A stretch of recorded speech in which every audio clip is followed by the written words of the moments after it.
Kembali kita melanjutkan pembacaan hadis-hadis Rasulullah sallallahu alaihi wasallam di dalam kitab Bulughul Maram. Kita lebih fokus pada bab tentang adab, ya. Pada bulan lalu kita membaca hadis bab ma jaa fi fadli sitri wat taysiri 'alal muslimin wa qada'i hawaijihim. Bab tentang fadli sitri, keutamaan menutup aib, wat taysir, memudahkan, 'alal muslimin, urusan orang Islam, wa qada'i hawaijihim, serta memenuhi hawaijihim, hajat-hajat mereka, kebutuhan-kebutuhan mereka. Hadis yang sudah kita bahas dari Abu Hurairah radhiyallahu anhu, qala Rasulullah sallallahu alaihi wasallam, Rasulullah sallallahu alaihi wasallam bersabda, man naffasa 'an mu'minin kurbatan min kurabid dunya. Barang siapa yang mengangkat, menghilangkan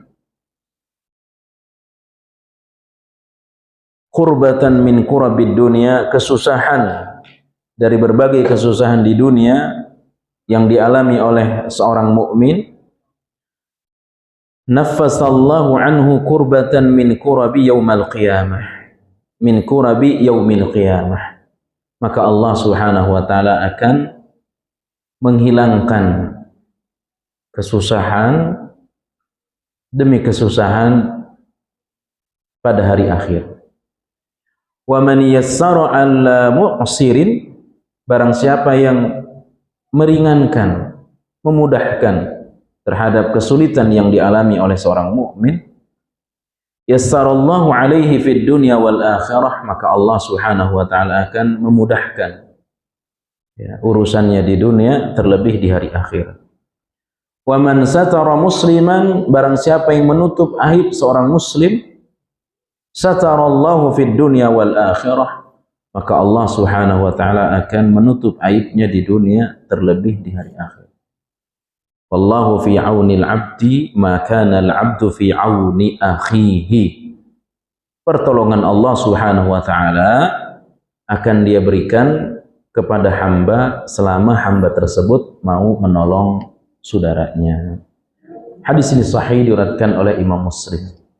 Kita sudah membahas beberapa faidah, beberapa keutamaan atau beberapa hikmah yang dapat diambil dari hadis tersebut. Di antaranya adalah anjuran untuk menutup aib seseorang, ya, menutup aib seseorang. Artinya tidak menggibah.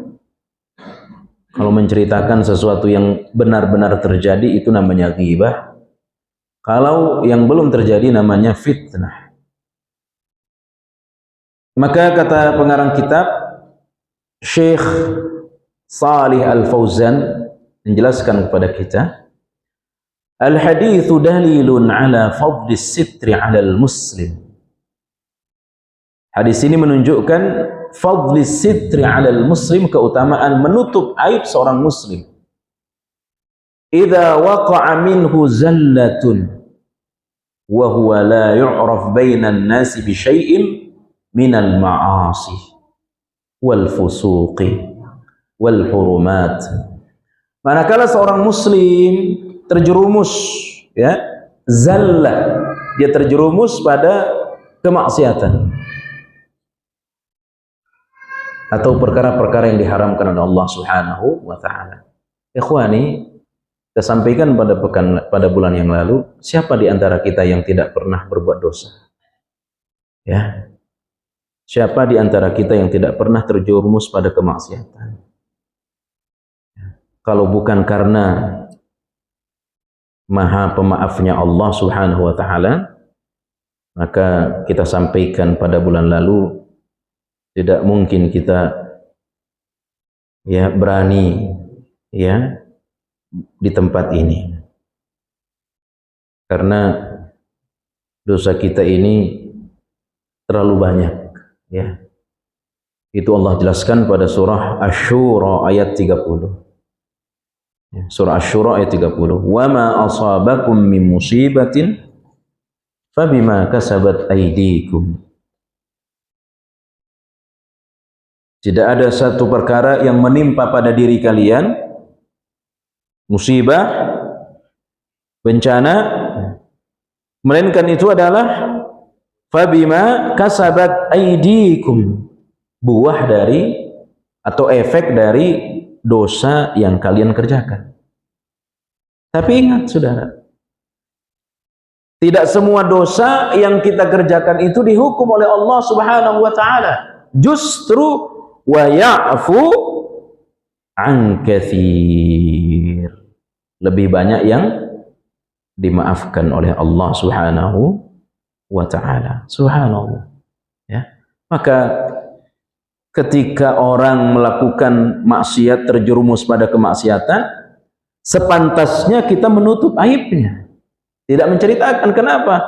Karena kita pernah mengalami hal yang sama seperti apa yang dia alami pada hari ini. Ya, hari ini dia yang berdosa, pekan lalu, bulan lalu kita yang berdosa.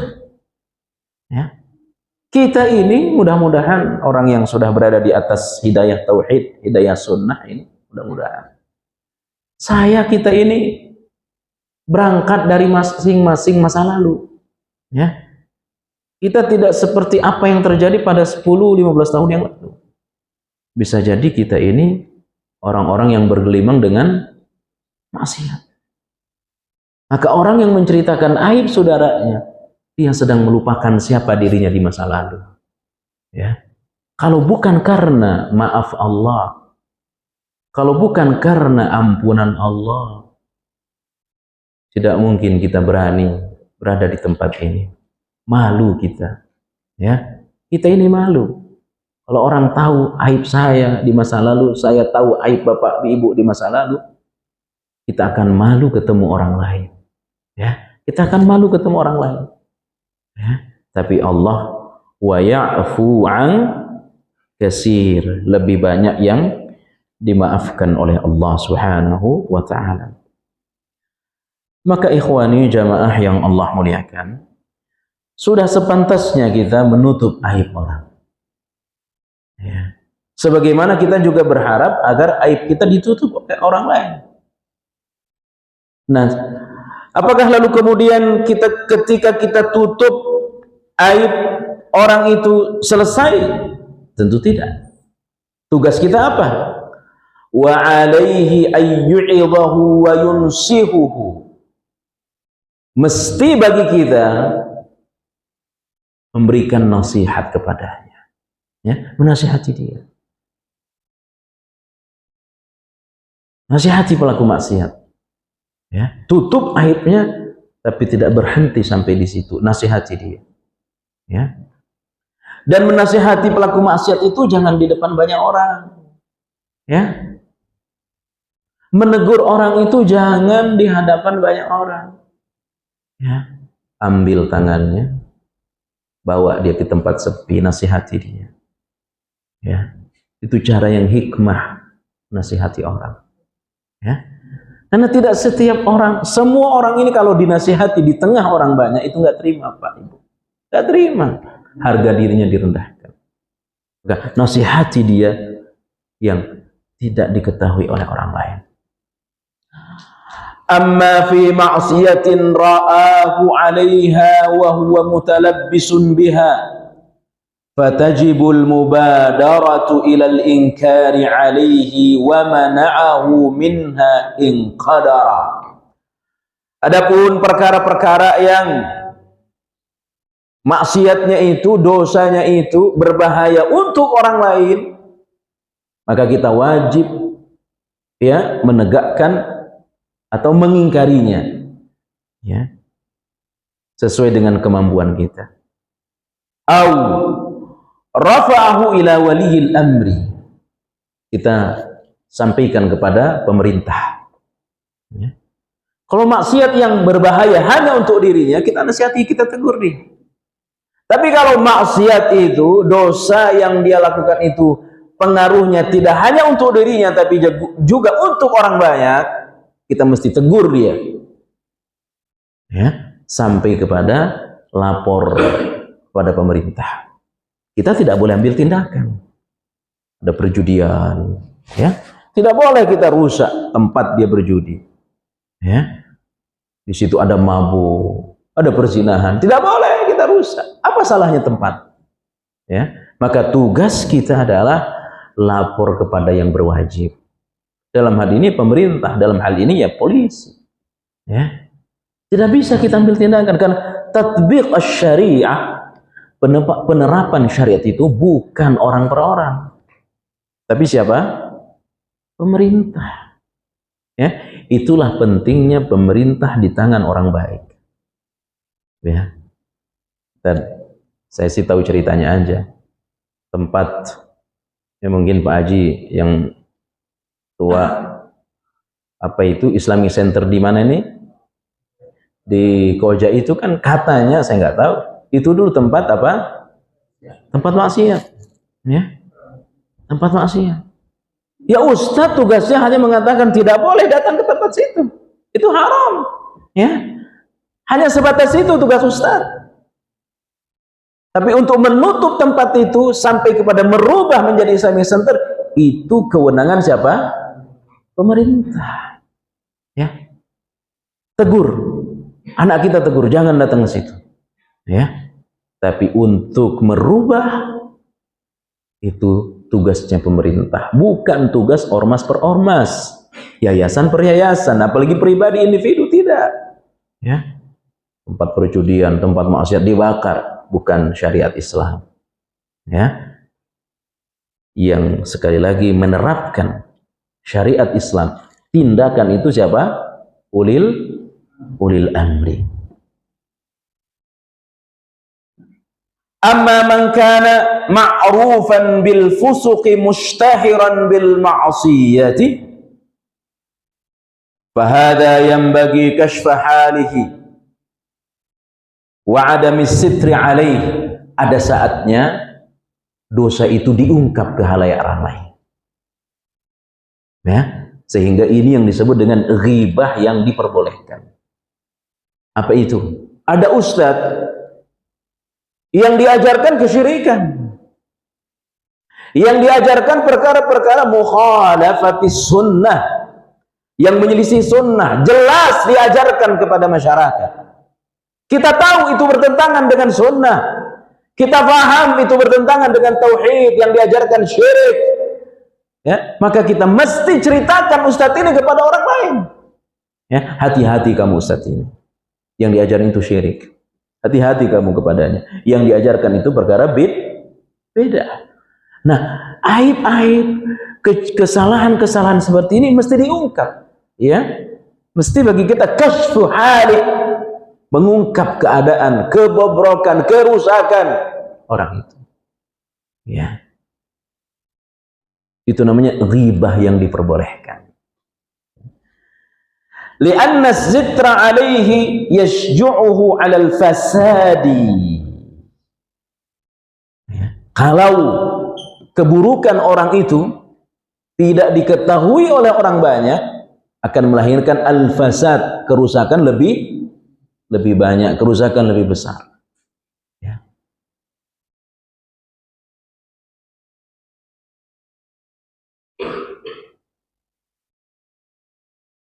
Banyak sekali contohnya. Ya, tadi contoh ustadz, ya, apa namanya, ada orang yang sudah banyak korbannya, ya, minjem duit, tapi ujung-ujungnya nggak dibayar sengaja, ya, habis itu kabur, lari dia kemana, ya, kita boleh ngasih tahu kepada orang, hati-hati kamu pada dia. Ada istilah dia itu licin. Ya, itu boleh kita ceritakan. Yang ya kemaksiatannya itu berefek besar, berbahaya kepada orang banyak. Ya, itu namanya ghibah yang perbolehkan. Ya. Hadis ini juga menjelaskan kepada kita, al-haditsu dalilun ala fadli i'anatil muslimi akhahu fi umuri dunyahu wa dinih. Hadis yang tadi kita baca anjuran kepada kita atau keutamaan i'anatil muslim, ya, keutamaan menolong orang Islam, akhahu, saudaranya, fi umuri dinihi wa dunyahu, dalam urusan agama termasuk dalam urusan dunia. Ya, tolong saudara kita dalam urusan agama, termasuk dalam urusan dunia. Ya. Urusan agama ya berpejuang agama Allah, ya. Maka di dalam kitab Riyadhus Shalihin itu kan ada kisah orang-orang yang dia sudah menyiapkan bekal perang sampai datang hari peperangan, perang Mut'ah, perang Tabuk, dia tidak bisa berangkat perang, sakit. Oleh Nabi kepada sahabat yang tidak punya bekal, datang ke rumahnya, minta bekal kepadanya, ya. Lalu bekal yang sudah dia kumpulkan itu diberikan kepada sahabat yang tidak punya bekal. Apa kata Nabi? Siapa yang menolong orang yang datang kemudian perang, sesungguhnya pahalanya sama. Ya, pahalanya sama. Ya, menolong para pejuang agama Allah, para ustadz, ya, para santri, orang yang menyibukkan diri dengan ilmu, ya, itu ditolong. Ya, ini urusan agama. Maka ada dua saudara di zaman Nabi, adik kakak. Yang satu dia pedagang, yang satu dia sibuk duduk di majelis ilmu Nabi kita Muhammad sallallahu alaihi wasallam. Ya. Nah, untuk kebutuhan hari-harinya, orang yang sibuk dengan ilmu ini, dia dibantu oleh saudaranya yang pedagang tadi. Tapi kemudian, ya manusiawi, dia lapor kepada Nabi, gimana itu adik saya Rasul? Ya, kenapa? Dia tidak terlalu perhatian terhadap pekerjaan, karena dia fokus belajar. Terus selama ini gimana? Ya saya yang membantu dia urusan kebutuhannya. Apa jawab Nabi? Apa respon Rasulullah SAW? Mudah-mudahan Allah lapangkan rezekimu dengan membantu dia. Ya. Maka siapa yang membantu orang-orang yang menyibukkan dirinya dengan ilmu,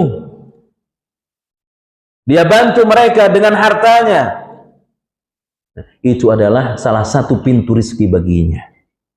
Ya, bangun pesantren, bangun rumah tahfiz, ya, lalu ustadznya dibantu, santrinya dibantu, ya, itu cara agar rezeki kita ini selalu ditambah oleh Allah Subhanahu wa Ta'ala. Itu urusan agama, urusan dunia. Kalau urusan dunia berlaku kepada bukan hanya orang Islam, ya, pada orang kafir kita bantu urusan dunia, ya, apalagi saudara kita, kerabat kita. Wa anna man kana fi auni akhihi kana Allahu fi auni. Siapa yang menolong saudaranya, kana Allahu fi aunihi, maka pertolongan Allah dia akan dapatkan. Kalau pertolongan manusia ini terbatas, saudara. Kalau yang nolong kita manusia, kalau yang bantu kita itu manusia, itu terbatas. Sebagaimana terbatasnya kemampuan manusia. Tapi kalau yang nolong Allah tidak ada batasnya. Yang membantu Allah tidak ada batasnya. Ya. Makana fi auni akhihi kana Allah fi aunihi. Bitaysiri umurihi wa tashili matalibihi. Maka permohonan-permohonan kita, kebutuhan-kebutuhan hidup kita akan mudah kita dapatkan dengan apa? Dengan sebab kita senang menolong orang lain. Sebab ya senang membantu orang lain, ya. Wa hadha yashmulu al-'awn al-hissi fil 'amali wa nahwihi. Wal 'awn al-mal, ya, menolong orang dalam pekerjaannya, ya, menolong orang dalam al-mali, dalam urusan harta, materi. Maka saudara, nasihat Syekh kepada kita, yambaghi lil muslim, semestinya bagi kita seorang muslim, ayyashtaghila, menyibukkan diri kita. Dengan apa kita sibukkan diri kita? Biqada'i hajati akhihi. Ini dia. Yambaghi lil muslim, mesti bagi setiap muslim, ayyastaghila, menyibukkan dirinya, biqada'i hajatin, untuk memenuhi hajat-hajat orang banyak, memenuhi hajat orang Islam, memenuhi hajat saudaranya, memenuhi hajat kakaknya, memenuhi hajat apalagi orang tuanya. Ya, penuhi hajat orang tua kita, penuhi hajat saudara kita, hajat keluarga kita, penuhi mereka. Bahkan mukmin sejati itu fayuqaddimuha ala hajati nafsih, dia mendahulukan hajat orang lain dibanding dengan hajatnya. Subhanallah. Ini dalam bahasa akhlak disebut dengan izar, yang dimiliki oleh orang-orang Ansar.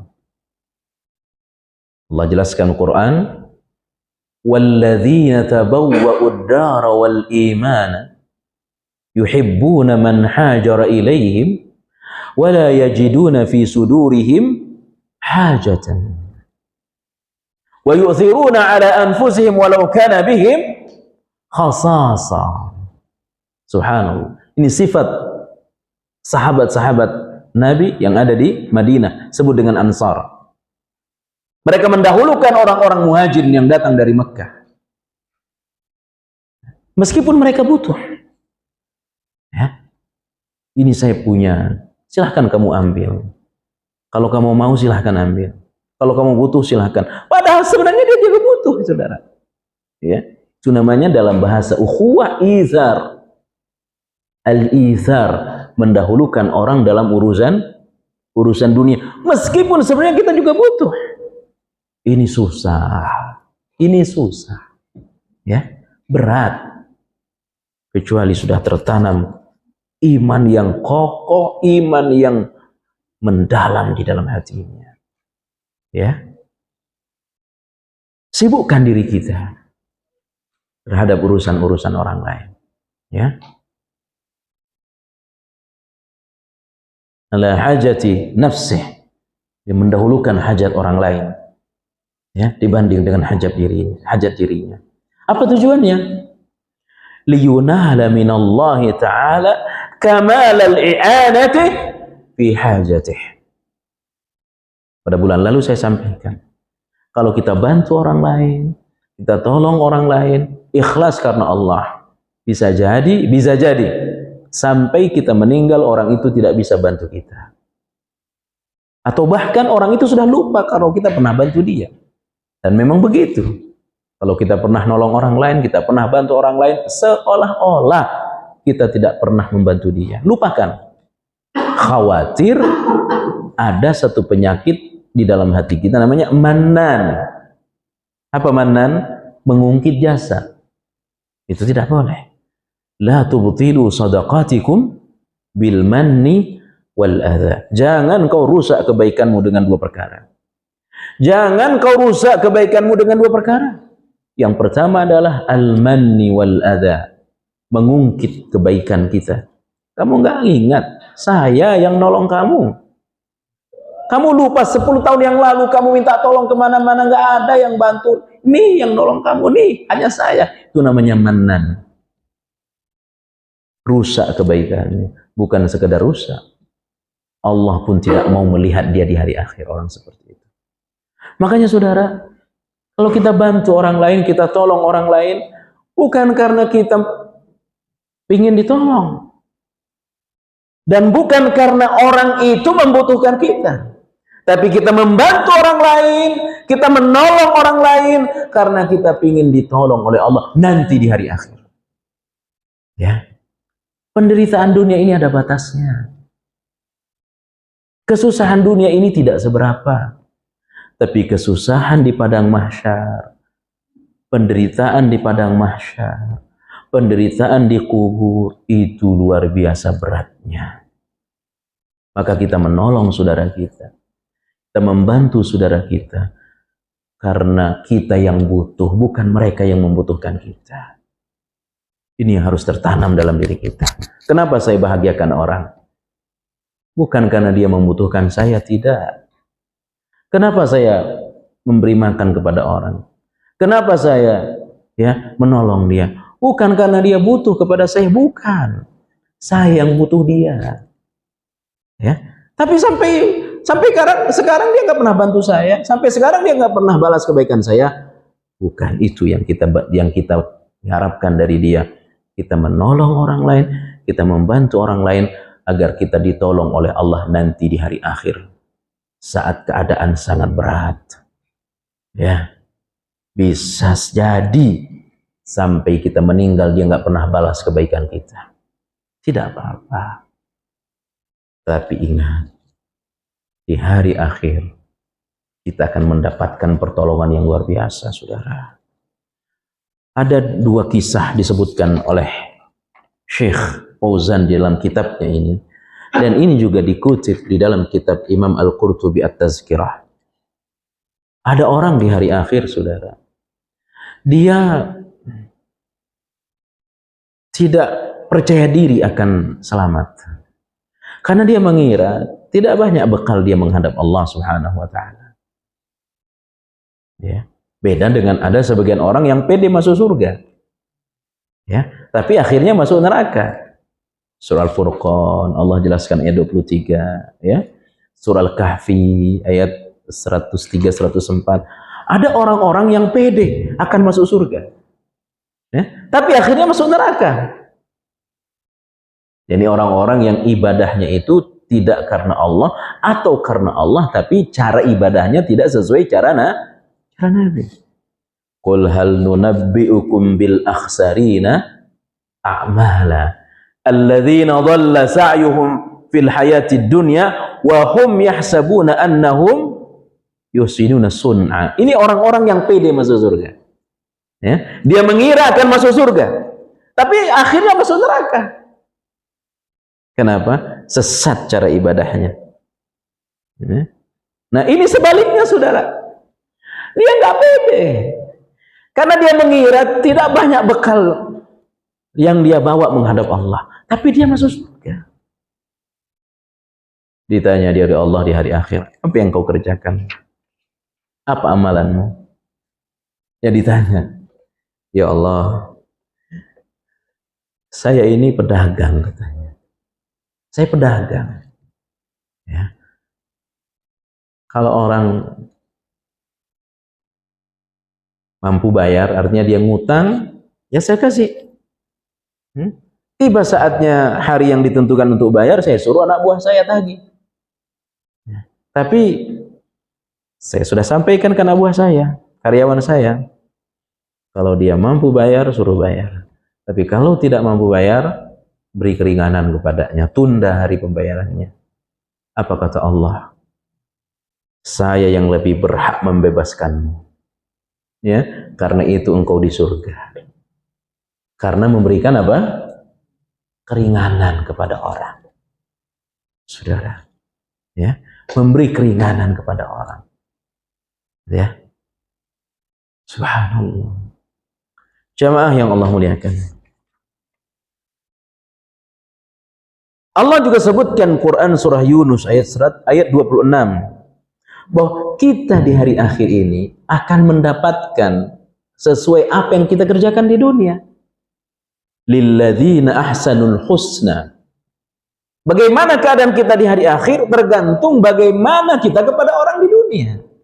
Maka dikatakan annal jaza min jinsil amali. Al jaza min jinsil amal. Apa yang kita dapatkan nanti di hari akhir bergantung kepada bagaimana sikap kita di dunia. Nah inilah pelajaran kita pada hadis keutamaan menutup aib dan menolong orang lain. termasuk pada hadis ke 1475, bab ma jaa fi fadli dalalati 'alal khair, bab keutamaan menunjukkan kebaikan kepada orang.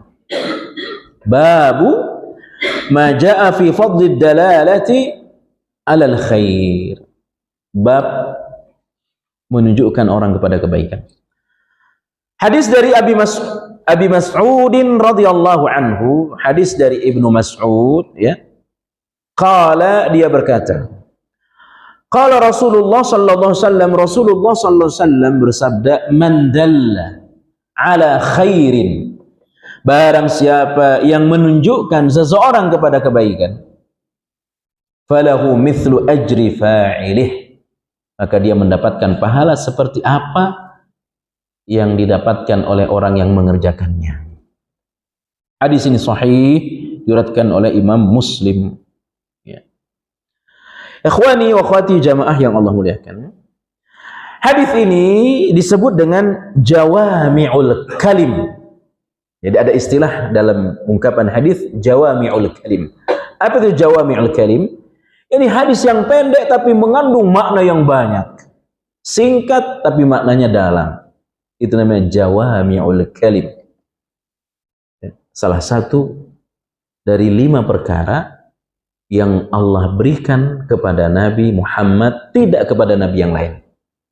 U'titu khamsan lam yu'ta ahadan min qabli, kata Nabi.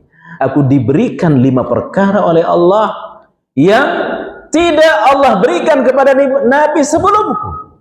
Salah satu di antaranya jawami'ul kalim. Apa itu? Ungkapan yang singkat tapi maknanya luas, maknanya dalam. Ya, termasuk hadis tadi. Yadullu ala anna man arsyada ghairah ila khairin.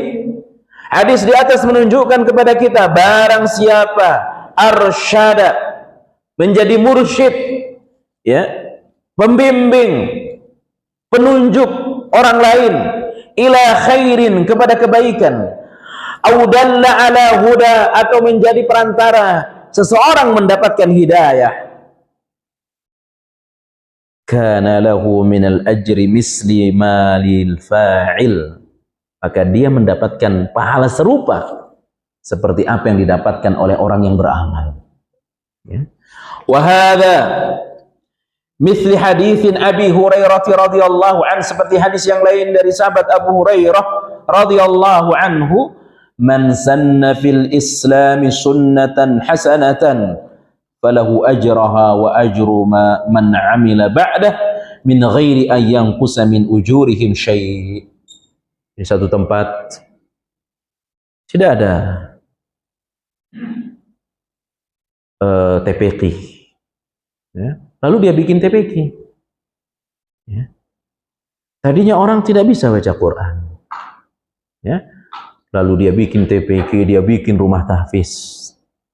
Ada 10 orang datang belajar Quran, belajar Iqra sampai bisa baca Quran. Maka saudara, dia dapat pahala dari 10 orang. Ya, karena apa? 10 orang itu tidak bisa baca Quran kecuali melalui apa? Perantaranya. Ya. 10 orang ini punya murid lagi. Ya. Paling tidak dia punya murid, kalau dia laki-laki, dia ajarin istrinya baca Quran. Dia punya anak. Sampai muridnya 20 orang lagi. Berarti sudah 30. Maka orang pertama dapat pahala setiap saat dari 30 orang. Maka inilah yang disebutkan oleh Allah ajrun ghairu mamnun. Ini kekhususan Nabi kita. Ya. Falahum ajrun ghairu mamnun. Mendapatkan pahala tidak terputus. La yanqati', pahala yang tidak terputus. Maka kecerdasan orang beriman itu 2, saudara. Ya. Tanda cerdasnya orang beriman itu 2. Apa itu? Dia meninggal dunia berhenti dosanya. Itu kecerdasan yang pertama. Meninggal dunia dosanya berhenti. Yang kedua, meninggal dunia nafas terhenti tapi pahalanya terus mengalir. Itulah cerdasnya orang beriman. Ya. Nah, di situ nggak ada pondok, tidak ada masjid, lalu dia bangun masjid. Ini namanya sunnah hasanah. Ya. Makanya kata guru kami dulu, ya, bangun rumah Quran, bangun LTQ, bangun TPQ, meskipun itu di teras rumahmu, kata guru kami. Ya, kalau di satu perkampungan, di satu kelurahan, di satu RW tidak ada ya LTQ, tidak ada apa namanya orang yang belajar Quran, jadikan rumahmu untuk orang belajar Quran. Meskipun terasmu engkau jadikan, ya, garasimu engkau jadikan sebagai tempat orang belajar Al-Quran. 10 muridnya, semuanya bisa baca Quran. Kita panen pahala dari 10 orang. Ya, karena 10 orang itu tidak bisa baca Quran atas izin Allah kecuali melalui apa? Perantara kita. Kita yang memfasilitasi, lain lagi gurunya. Subhanallah. Ya, tanpa mengurangi pahala 10 orang itu. Ya. Ikhwani wa akhwati jamaah yang Allah muliakan. Wa hadha yashmulu ad-da'wati bil qawli. Tidak hanya ngajar Quran, dakwah, ceramah. Kalau ikhlas, orang tidak tahu mana riba, orang tidak tahu mana haram. Ketika diajarkan haram, jadi dia ngerti. Maka selama orang meninggalkan perkara haram itu, orang yang ngajar itu dapat pahala. Ya. Kata'lim, ceramah. Ya. Maka saudara, kata Nabi apa? Sab'atun yajri ajrahunna ba'da mautih wa huwa fi qabrih. Ada 7 perkara yang pahalanya terus mengalir meskipun orangnya sudah berada di alam kubur. Ada 7 perkara yang pahalanya tidak akan pernah terputus meskipun orangnya sudah berada di alam kubur. Apa 7 perkara itu? Dan yang luar biasanya, dari 7 perkara itu, Rasulullah meletakkan nomor 1, posisi pertama, allama ilma, ngajarin ilmu. Maka tidak ada profesi, tidak ada pekerjaan yang paling utama selain ngajar Al-Quran, ngajar hadis, ngajar ilmu, ngajar halal haram. Tidak ada yang paling utama selain ini. Semua pekerjaan utama asal niat ikhlas karena Allah. Tapi yang paling utama adalah ngajarin orang tentang Quran, ngajarin orang tentang hadis, ngajar orang tentang halal haram, ngajar syirik, ngajar bid'ah, tinggalkan syirik, tinggalkan bid'ah, mengajarkan tauhid, mengajarkan sunnah untuk dikerjakan. Ini yang pertama. Saya tidak ingin sebutkan 6 berikutnya karena kita tidak ingin fokus ke situ. Allama ilma. Tapi jika dia mengajar bukan karena Allah, dia orang pertama yang akan dilempar ke neraka. Dia orang pertama yang dilempar ke neraka. Kita buka rumah tahfiz, kita buka pesantren, kita buka LTQ di rumah, kita buka ibtidaiyah di rumah, bukan karena Allah, tapi karena dunia, biar dikatakan hebat, untuk dapat banyak murid. Ceramah biar dikatakan pintar ceramah. Sekarang dia ceramah di YouTube, dia ceramah di mana agar banyak followernya dan seterusnya. Orang ini akan menjadi kelompok pertama yang dilempar ke neraka. Nauzubillah min dzalik. Ta'lim wal mau'izati, nasihatin orang. Wal ifta, ya, fatwa.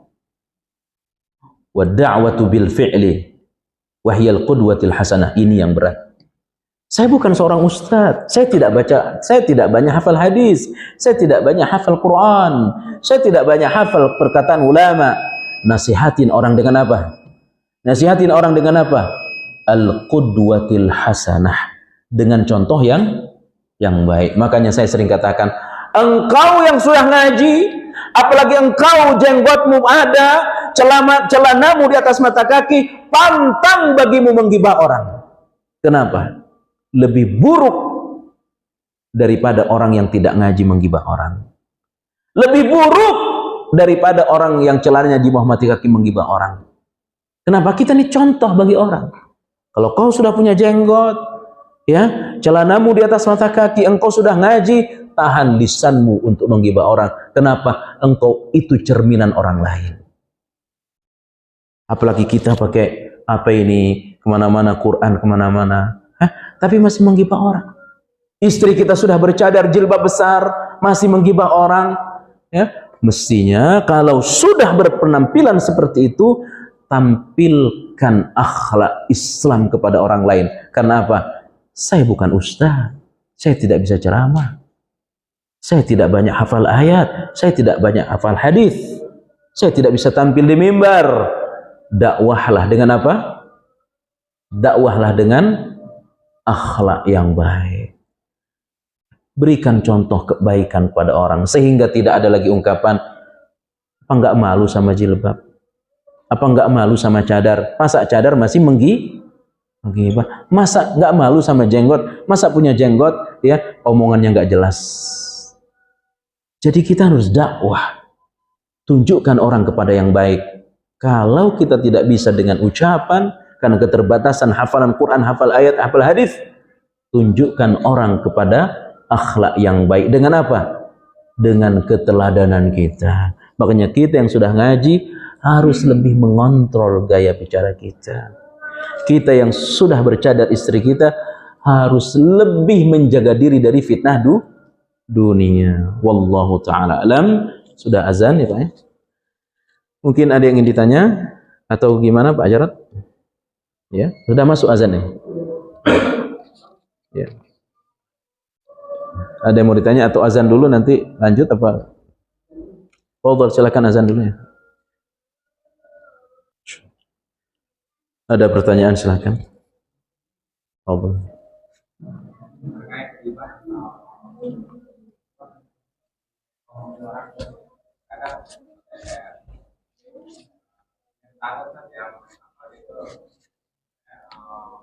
Antara kita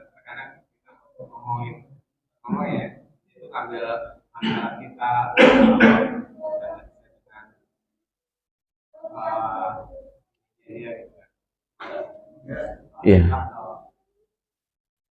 Ikhwani akhwati, jika itu adalah fasilitas umum, maka kita ajak rembuk orang banyak, ajak musyawarah orang banyak, yang itu sudah sama-sama diketahui oleh orang banyak. Ya, lalu kita ceritakan bagaimana solusi terbaiknya, maka itu bukan ghibah. Tapi itu kalau apa yang menjadi hak kita seorang diri tanpa melibatkan orang lain, ya. Ternyata ada hak kita yang diambil, ya. Orang lain tidak tahu, ya. Orang lain tidak tahu. Lalu kita sebarluaskan kemana-mana, itu termasuk ghibah. Tapi itu hak saya. Tuntut hakmu dengan cara yang baik tanpa harus menceritakan kepada orang banyak. Tapi kalau itu fasilitas umum, fasilitas orang banyak, maka ajak musyawarah orang banyak. Bicarakan untuk mencari solusi terbaik, dan itu bukan ghibah. Demikian. Ada yang lain silakan. Fadhal. Pahala kerjaan walaupun orang itu tidak meninggal. Karena misalnya kalau itu tempat maksiat itu apa? Dosa apakah dosa berjalan dan juga enggak? Ada. Yang mendirikan tempat maksiat, orang yang meninggal, tempat maksiat itu masih berjalan, apakah orang itu masih tetap dapat dosanya? Tetap dapat dosanya. Ya. Ada pahala jariyah, ada dosa jariyah. Demikian. Ada yang lain silakan. Fadhal. investasi jariah itu. Kalau misalkan dengan menggunakan uang, membantu gitu dengan tenaga atau jasa itu digunakan pahala jariah. Gimana coba? Kan mungkin kayak membangun masjid itu kan menggunakan dana uang gitu. Nah, dia membantu bantu masjid atau dengan bantuan tetangga. Iya. Iya. Tetap dapat pahala jariyah. Selama masjid itu dipakai, dia tetap dapat, ya. Ada yang membantu dengan tenaganya, ada yang membantu dengan materinya, sama-sama mendapatkan pahala jariyah, ya. Selama dipakai. Yang luar biasa, tenaga dia juga, materi dia juga bantu. Itu yang luar biasa. Itulah Abu Bakar, itulah Utsman ibn Affan, Abdurrahman bin Auf. Ya, demikian. Ada yang lain? Demikian kajian kita pada hari ini. Insyaallah kita sambung di pertemuan mendatang pada bab istihbab mukafaati min asadi ilaika ma'rufa, ya. Bagaimana kita, ya, membalas kalau orang berbuat zalim kepada kita, ya. Insyaallah taala. Barakallahu fikum, mudah-mudahan bermanfaat.